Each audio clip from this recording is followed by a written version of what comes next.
Hi guys, welcome back to the channel. I'm Jay and this is Vroom Vroom.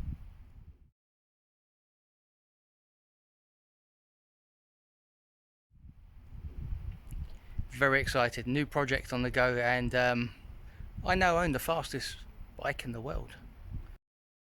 At least I could have said that a few years ago. I've got a Kawasaki ZZR1100 and it's a beast. Let me take you around it. Right, so here it is. Well, the back end of it anyway. This came from the salvage auctions. It is a Cat N, you'll see why in a second. This side looks very nice. As you can see, it is in green, which used to be an unlucky colour on the road. I don't know if that still stands. It's a 97, and these held the record for I think 6 years for being the fastest production bike produced at that time, which is really a fantastic thing to hold for so long. And it came as a non-runner, so let's go around first of all.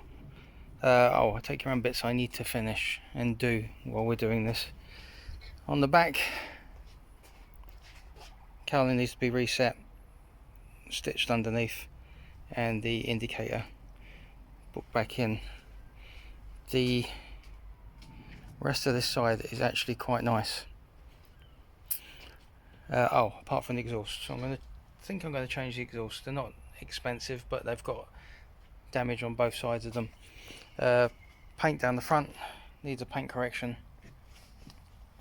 on there and on the mirror, but then we get round to this side and you see why it was in the salvage auction. It went over, and that's all I know. That panel is quite bad. I'm going to take it off and just have a look because it may not be salvageable, but I'll have to see. They are available, as are all of the parts for this, and the top cowling one, I think that's salvageable, but we'll see. Again, on that and on the back of that exhaust as well, you can probably see there's a bit of damage on there as well, which is what I was talking about. It came as a non-runner, which always doesn't inspire confidence. However, when I got it here, I did try and start it, it wouldn't start, wasn't even turning over, so the suspicion was a flat battery. So I hooked up, and after about an hour on charge, it fired right up, and it sounds brilliant. It really does sound very nice. And I've just been around the block on a test drive on it, and the thing is scary fast. No one needs this kind of power on a motorbike, but that's probably because I'm getting old. But there was a couple of things I noticed. The gear change lever was bent. I tried to bend it back and it snapped, so that's a job. The screen is cracked and broken, so that's on the list also. No logbook, so I'm going to have to order one of those. And I wasn't impressed by the back brakes, so I'm going to take it off and have a look. No matter how hard I pressed down, I could not get that back brake to lock. So that's another issue that I'm going to sort out during the video. So let's have a listen. Now, I don't know if someone can tell me, this speedo goes up to 320. Now I'm gathering that's not miles an hour, and I'm thinking perhaps it's kilometers, but I'm not sure. It could be that it's just quite ambitious, because I would not want to be doing 320 miles an hour on a motorbike. But as far as the engine goes,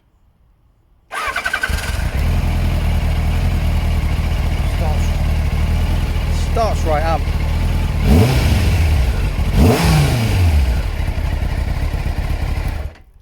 And sounds good. Sounds absolutely spot on. I was worried about the clutch when I first started it because I was putting it in gear and it's cutting out, so I thought perhaps the clutch was a little bit dodgy, but I think it was just sticking because I gave it a couple of pulls on the clutch handle and it went into gear and stayed running, and it was okay for the test drive. So that's it for this bit. We're gonna have to just start stripping it down and just seeing what else is in here and where the secrets lie. So let's crack on. Been dying to get onto this, but the weather in the UK in the last couple of days has been horrendous. So today I'm just going to get the screen off and the towel, so we can start looking at to repair both. Well, replace the screen.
There you can see the crack, a lot more detail. The one I've ordered is second hand and it has got a scratch on it, so I'm going to do a bit of scratch removal on this one just to make sure it doesn't damage the tint when the new one gets there, hopefully tomorrow. But that's more or less junk. The tail doesn't look too complicated, but I haven't done one on this before, so I'm bound to find some hidden bolts, so here's a bit of time lapse.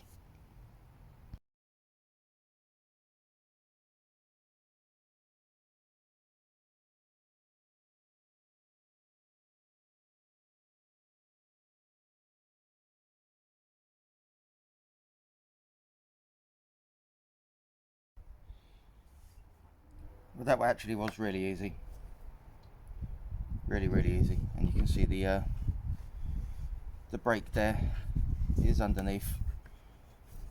I will plastic weld this, and it does seem to go together quite well, so I'm going to actually get that done in a moment. Did notice that the number plate light was the number plate hanger was sitting slightly crooked, so I'm going to take the other side off and just have a look and just check what's going on with that. Number plate hanger was actually quite easy. It was just a missing bolt there, so we'll chuck that back in and that will do that. I won't make the mistake of putting everything back together first before checking the number plate light and the back lights. What I am seeing is some signs already of some aftermarket wiring. I mean, that looks to me like an indicator relay, but I'll just chuck a key in a minute and have a look.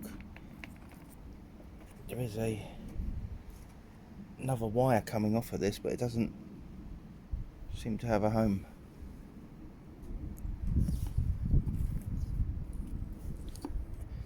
So we may have to check that as well. Looks very clean. It does need some fluids. But yeah, okay, let's move on. So I've plastic welded along that and it's come out really well. I've got quite a few bridges in just to make sure, and it is underneath, so that's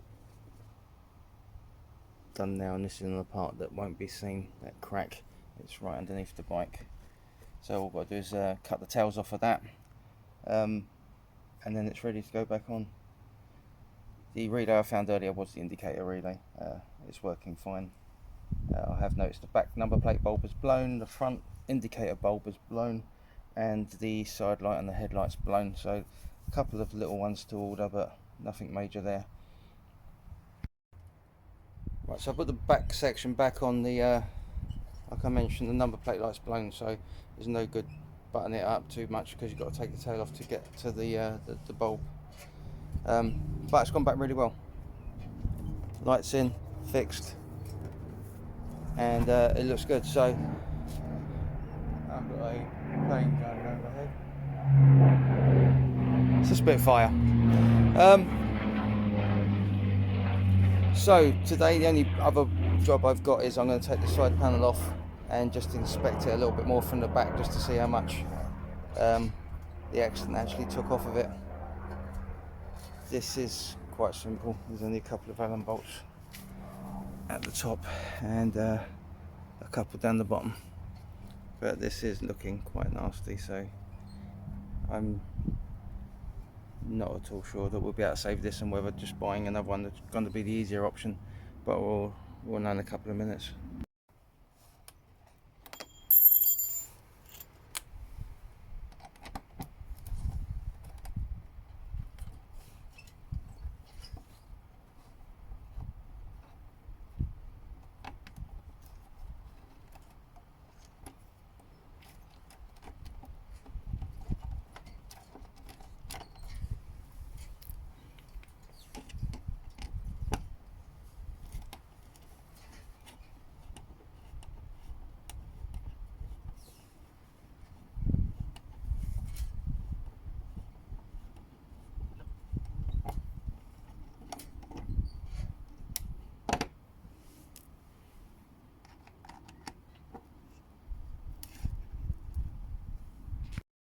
So I've just given these a quick sanded down with my multi-tool, and I had a look on eBay as well, and some of the panels on there are in a lot worse shape than this is.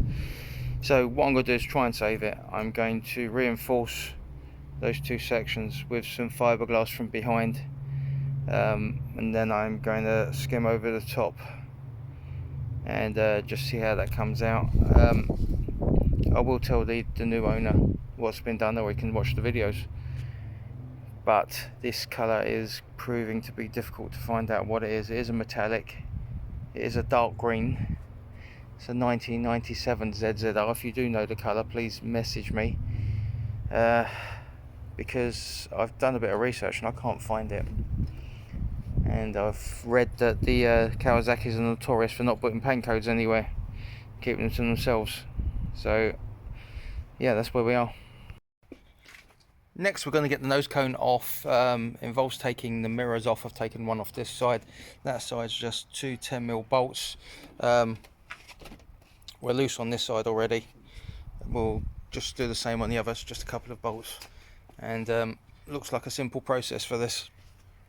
So I will pull that bit off.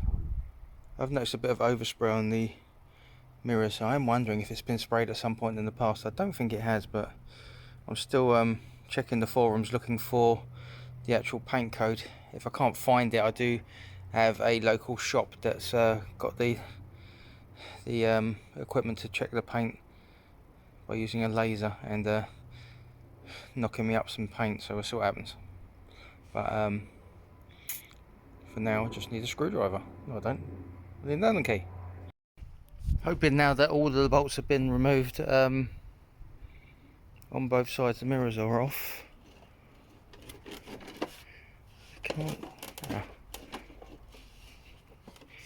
Let's come off of there. There's a bolt down there. God, that's in an awkward place. And it looks like, yeah, the headlight stays in. I was hoping it'd be on the bracket on the forks, but it's not, so I'm going to have to disconnect the wires for that as well. Yeah, that one.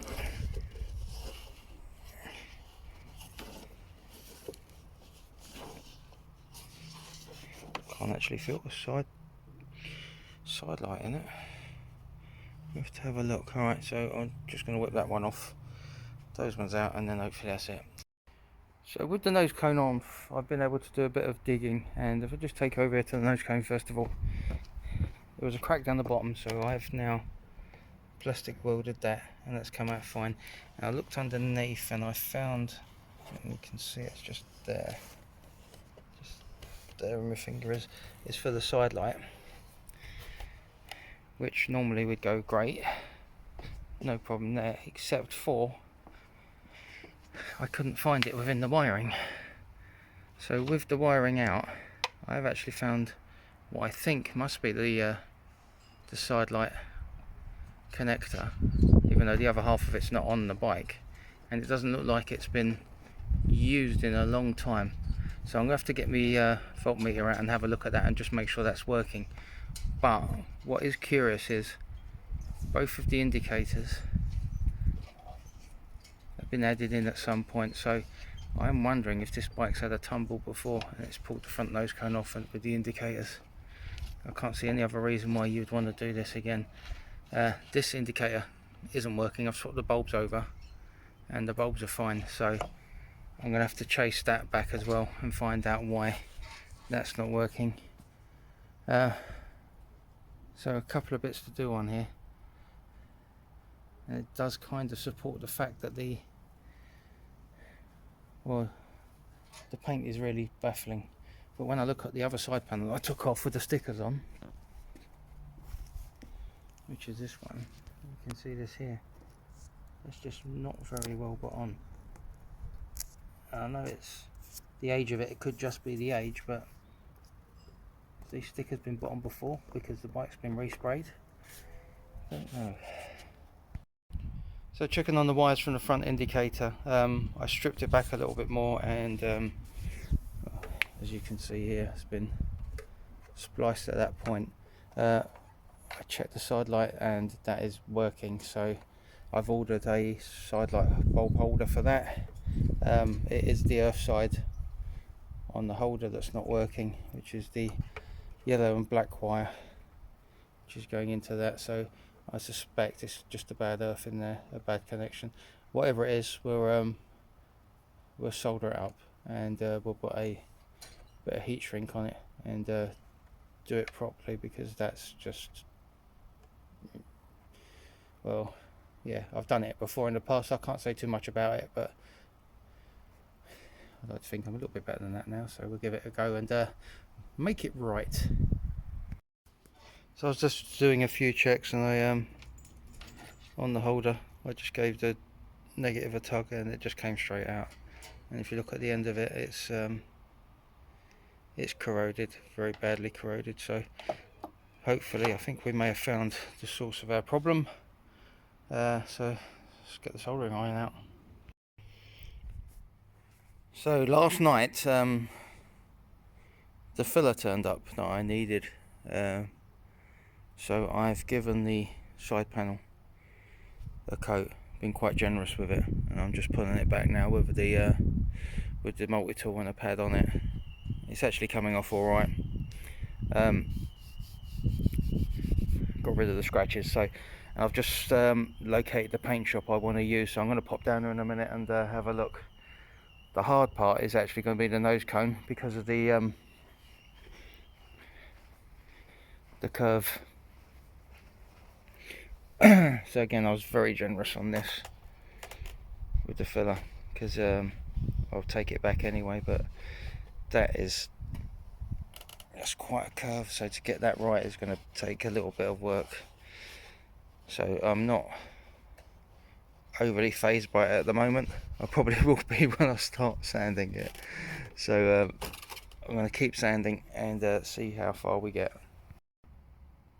So this is first pass after the sander, and I'm really pleased with it. I've got to reinforce the back with some glass fibre, that should be arriving tomorrow, and that looks a lot worse than it is. It's just got to be taken out to the right size hole and a recess put in just around there. So there's a couple of low spots I need to address, just there and just there, and on the where the hole was, just there, it's just riding low slightly, so I'm going to give that a skim over in a moment, and then I'll take that back down, give it a bit of a guide coat, see where my high points are. I've done some research on the bike, and it's in a bit of a sorry state at the moment because I'm having a problem with the left indicator still. The the earth's fine. Done the continuity test on the earth, it's fine. I've got to do some more tests to see why the front left's just still not responding. I put some WD-40 into the switch on the handlebars, and it did seem to help because the back's working fine now. It's just a wire to the front, so I'll have a look and see. I want to trace that back anyway. This bike isn't gonna well, I'm going to lose money on this bike, I know that, but it's just for the joy of actually just getting it back on the road. I won't lose bundles, but it will it will be yeah, a bit of a loss, but I'm going to get it MOT passable. I'm going to get it looking half decent, and then it just depends how far the next owner wants to take it. So this really has resulted in just a filling and sanding day. I didn't have too much time to devote to this today, but it's almost ready for a rub down with some wet and dry.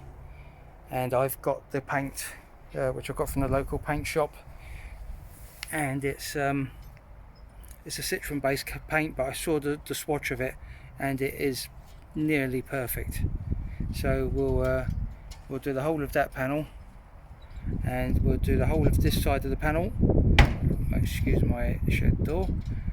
And the on the other side we'll blend it in just under just the indicator curve on the other side, so it blends in with the panel on the other side. So don't know how this is going to work out. I've got some 2K lacquer.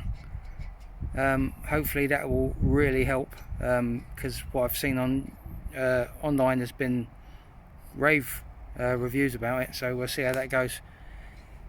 So yes, tomorrow sand down, primer, and we'll look for the high spots.